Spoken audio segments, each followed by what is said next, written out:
what's next is going to inspire us further. So we have with us right now an actress, a former newscaster. She's an anchor. She's an accomplished voice, talent, and host. Beauty queen, lahat na nasa kanya. And she has been glorifying God with her talent and skills. And can we all please welcome up front, Miss Joyce Burton. Yay! Magandang hapon sa inyong lahat. Kamusta na po kayo? Ruth, I love you. And you too. I have to love everybody. Alright, kamusta na po kayo? Pagpasensyahan niyo po ako kasi galing ako sa taping. 3 hours lang ang tulog ko ngayon. At mukhang marami tayong mga banyaga dito, so mag-i-English ako. Okay lang. Yeah, alright, good. I just came from a shooting and I've only had 3 hours sleep, so I do hope you extend your patience and your grace toward me as I share my story. Before I start, I just want you to know that the ground we are standing on right now is the ground where I grew up playing. Kasi ito po, Derham Park to dati. This used to be a park, a playground, and I used to live dyan lang sa Pasay. So this is my home, and it's very special to me that many, many years later, I'm here to share God's movement in my life. I became a beauty queen at age 14. I'm so young. Can you imagine what it's like, you know? You wake up the next morning and everybody knows you, your face is on all of the newspapers. Then I won again when I was 18. I joined my second pageant, Binibining Pilipinas Universe 19. I was supposed to bring photos for you and post it up there, but then I had a very busy week conducting workshops and I had this shoot that I had to do yesterday. So why don't you just follow my Facebook, right? Or go to Mr. Google and look for my name, Joyce and Burton. Or follow me on Facebook and you can see my photos there, Joyce Burton Titular. Now, I was a beauty queen and you would think that I had everything. Diba? I had everything. But no, I suffered from not enoughitis. You know what that is? Not enoughitis. Kulang. I don't have enough. I'm not pretty enough. I am not sexy enough. I am not thin enough. I am not good enough. And then there's another variation. Not enough money. And then, believe it or not, I'm 5'9", but I felt that I was not tall enough as a mom. I had a lot of insecurity, but I also suffered, believe it or not, from overconfidence. But I think my overconfidence was a way to cover up, for the great insecurities that I had.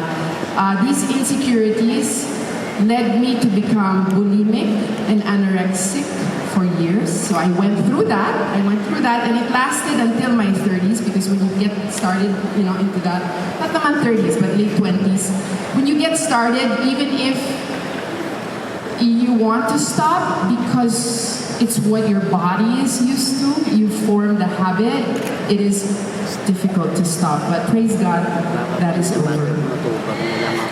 Amen! Thank you.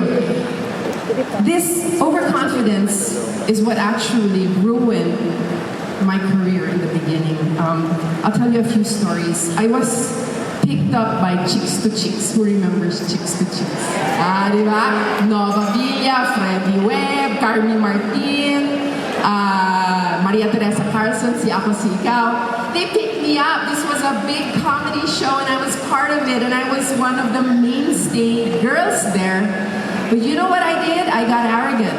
Because the lead stars would come in a little late, I felt that, if they're gonna come in late, I'm gonna come in late. And I didn't even ask anybody. I didn't ask my manager, I didn't ask the producers, is it okay if I come in late?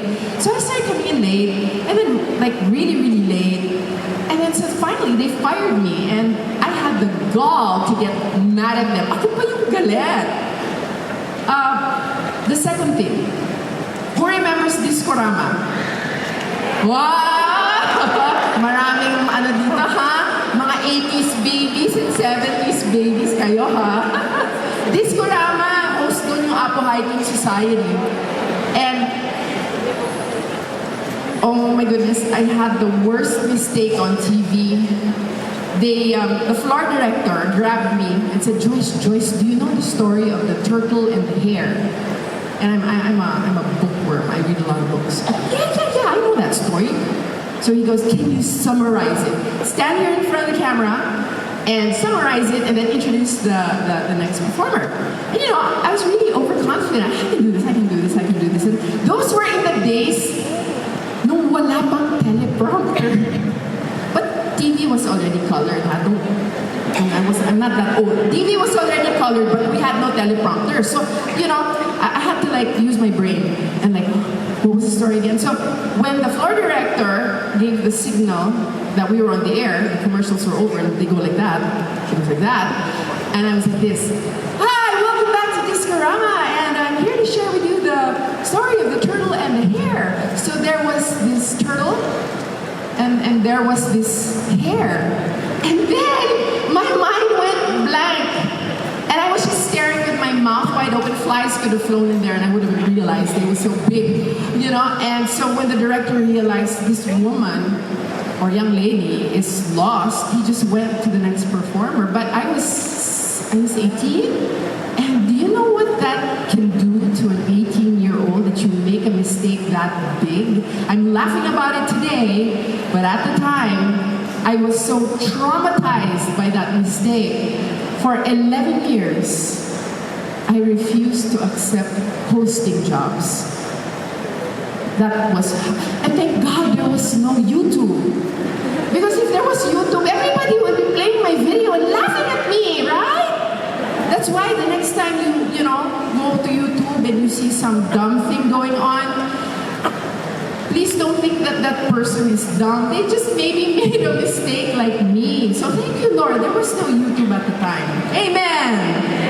Another big mistake, and this one is a more personal mistake. I ran away from home right before I turned 19. I left my mom. And I destroyed my relationship with her.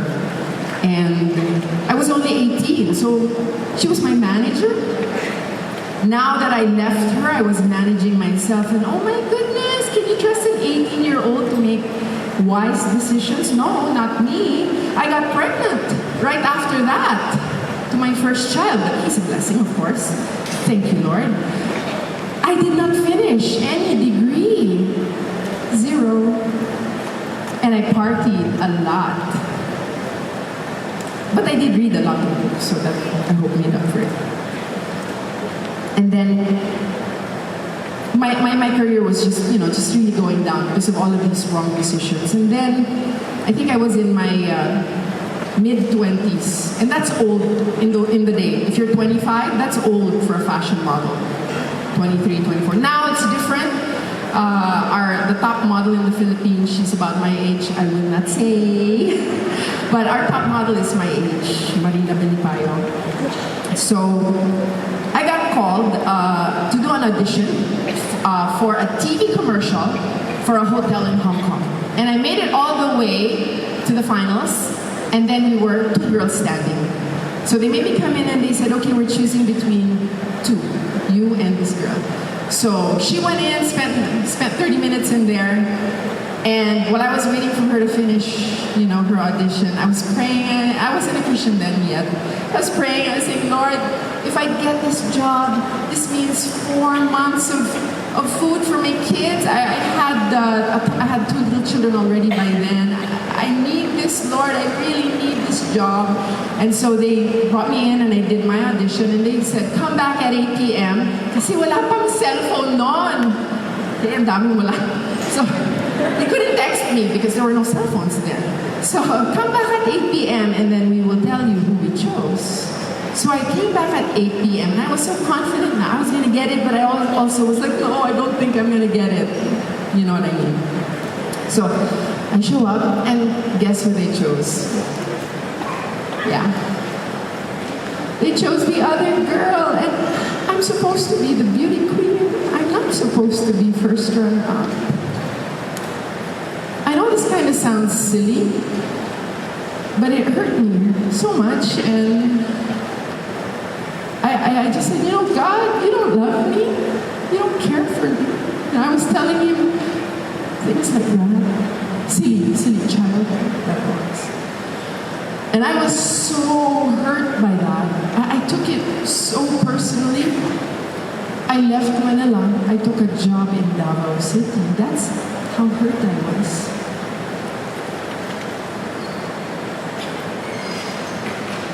Around that time, I started attending church, but I was a backseat attendee. So I was there, where you guys are. Hello! I was a backseat attendee, but I'm sure you're all like really good Christians, right? Yeah? I was a backseat attendee. Actually, River of God ba yung worship team natin? Oh, si Pastor Chito! He's not here. Was Pastor Chito, me and my husband, we were the backseat Christians at the time. Yeah, so I know Bishop Chito. But of course, he advanced to the front faster than I did.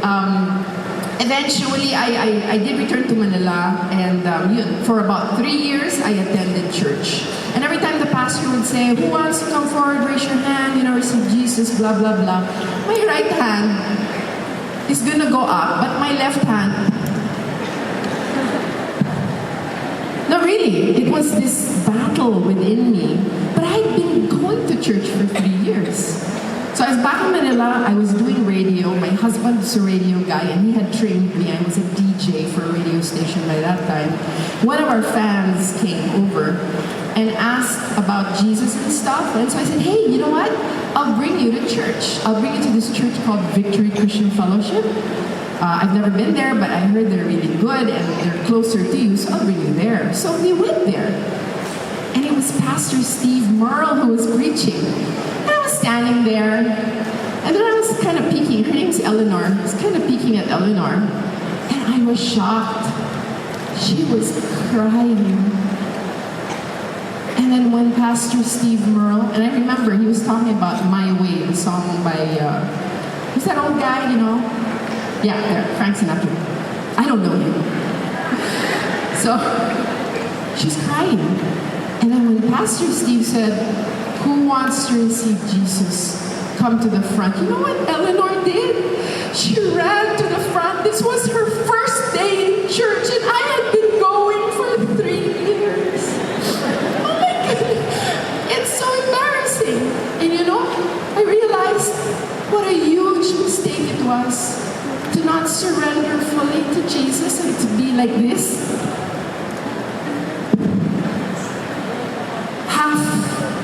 Halfway committed, I guess. So I followed her, I ran to the front, and I received fully Jesus on that day. Amen. And that is when my life truly changed.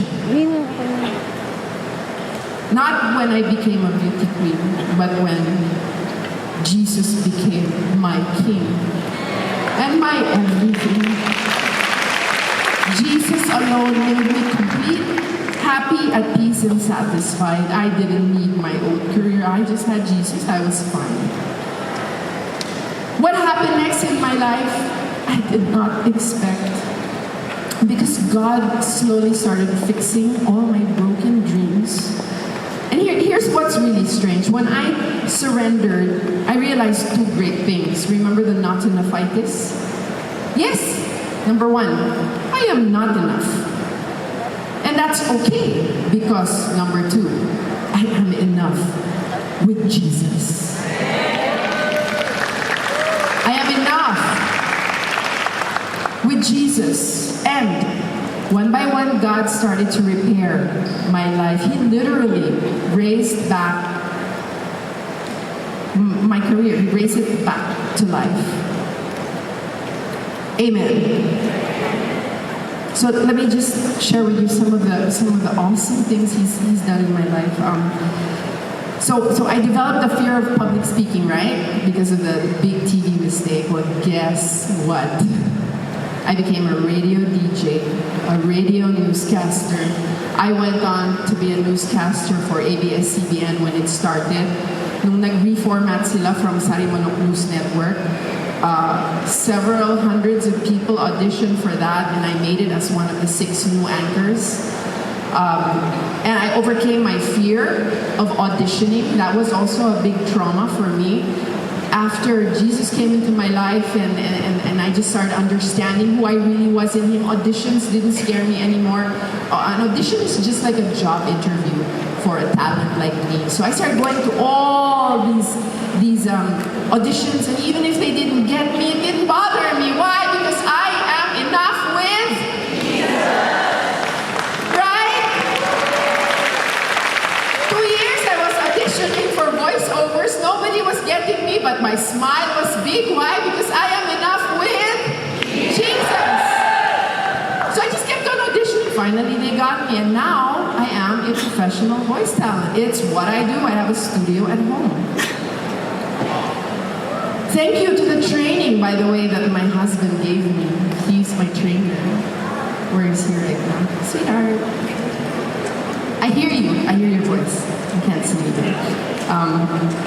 He's a radio guy, and he was in radio. He's a radio executive, and he is God's gift to me. Remember my Chicks to Chicks fail? I could have launched, that could have been the start of a really great acting career. But guess what? God gave it back to me at age 44. Oops, I said my age. No, but that was a few years back. At age 44, He gave me my first teleserye on GMA7, and then I had another teleserye on ABS-CBN, and another soap opera, teleserye soap opera, on ABS-CBN again. And the projects have been coming. God gave it back to me. Do you know, I am in the middle of my life, but I am busier today than when I was an 18-year-old beauty queen. Can you believe that? I can't. It's only God. It's only Jesus. Remember my rebellion and my ruined relationship with my mom? God repaired that too. There were many years where I couldn't say I love you. But one day in the back of a bus, I just hugged her and said, I love you, Mom. And then we just say, even if we fight, we say, I love you. Jesus is good. Jesus is amazing. We healed that relationship. Remember my failure on TV that traumatized me? I know God wipes away tears, but in my case, He wiped away fears. And now I am one of the hosts of the 700 Club Asia.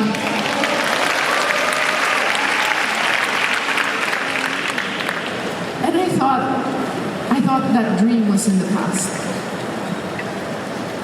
And together with my husband, we teach public speaking and voice, the very thing I was once afraid of. Why? Because I am enough with Jesus. And here, side note, God took away my fear of flying. I used to be horrible in an airplane. Poor Ron's arm, his left arm, would be full of my nail scratches because I was so afraid of flying. God took that away. Why? Because He wants me to travel and teach. He wants us to bring our workshops, and we have. God really wiped away my fears. And the fact that I can stand here today and talk to you, I wrote my testimony on my script yesterday, if you can see. I was so busy. I'm so sorry, Lord. I had no time to prepare, but then the Bible said that the Holy Spirit will give you what to say within the hour. And so within the past hour, I've been writing my story. I hope I'm not kalat. So I'm standing here because of God's power, because of Jesus. Now the title, From Boredom to Stardom, I think it's the title of my talk. I'm no star. I just, act on movies and TV. I'm no star. It is all Jesus because He is the morning star.